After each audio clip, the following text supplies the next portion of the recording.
ഇപ്പോൾ ലൈവില് നോമിനേഷൻ അങ്ങനെ അവസാനിച്ചിരിക്കുകയാണ്. നോമിനേഷനിൽ ഇത്തവണ വന്നവർ ടോട്ടൽ 6 പേരാണ്. 1 ഷാനവാസ്, 2 അക്ബർ, 3 ആര്യൻ, 4 ലക്ഷ്മി, 5 നെവിൻ, 6-മത്തേത് നൂറയാണ് വന്നിരിക്കുന്നത്.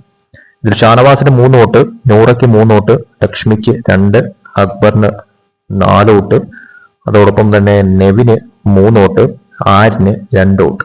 ഇതിൽ ട്വിസ്റ്റ് എന്ന് പറയുന്നത് ആര്യൻ നിലവിൽ ക്യാപ്റ്റൻസി ടാസ്കിൽ ഉൾപ്പെട്ടിട്ടുണ്ട്. സോ ക്യാപ്റ്റൻസി ടാസ്കിൽ ആരാണോ ജയിക്കുന്നത്, അതിലിപ്പോ സാബുവും അനിമോളും ഇല്ല. അതുകൊണ്ട് തന്നെ ആര്യനെ ജയിക്കാൻ പറ്റിക്കഴിഞ്ഞാൽ ഈ നോമിനേഷനിൽ നിന്ന് രക്ഷപ്പെടാൻ പറ്റും, മുക്തി നേടാൻ സാധിക്കും. അതായത് ക്യാപ്റ്റൻ ആയി കഴിഞ്ഞാൽ നോമിനേഷൻ ഫ്രീ ആവാൻ സാധിക്കും ആര്യനെ ജയിച്ചു കഴിഞ്ഞാൽ. അങ്ങനെ വന്നു കഴിഞ്ഞാൽ 5 പേരായി മാറും.